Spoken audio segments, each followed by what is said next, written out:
বন্ধুরা, কোকাটেল পাখির এই শীতের যত্ন, কোকাটেল পাখির আমি এই শীতে যেভাবে যত্ন নিয়ে থাকি সেভাবে হচ্ছে যে প্রতিনিয়ত আমি কোকাটেল পাখিকে সকালে ছপ দিই এবং ছপ ফুটে এখন ডিমের পরিমাণ বেশি দিচ্ছি, যাতে ডিমটা খেয়ে শরীর হিট থাকে, পাখির ঠান্ডা না লাগে এবং বাইরে যাতে কোনো বাতাস ভিতরে প্রবেশ না করতে পারে। এবং আমি একটা হিটার বাল্ব জ্বালিয়ে রেখেছি, যাতে জ্বালিয়ে আপনার রুমের টেম্পারেচার কন্ট্রোলের ভিতরে থাকে।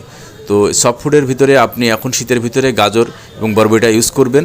আর যেটা ইউজ করবেন না সেটা হচ্ছে যে আপনার পালং শাক এবং কলমি শাকটা এখন ব্যবহার করা যাবে না, কারণ ঠান্ডার ভিতরে আপনার কলমি শাক এবং পালং শাক যদি আপনি ইউজ করেন সেক্ষেত্রে পাখির ঠান্ডা লাগার সম্ভাবনা বেশি থাকে। আর মাসে অন্তত 2 দিন আপনি যে কোনো একটা প্রোবায়োটিক ইউজ করবেন, বিশেষ করে এভিভ্যাকটা সবচেয়ে ভালো, এটা আমি সাজেস্ট করে থাকি।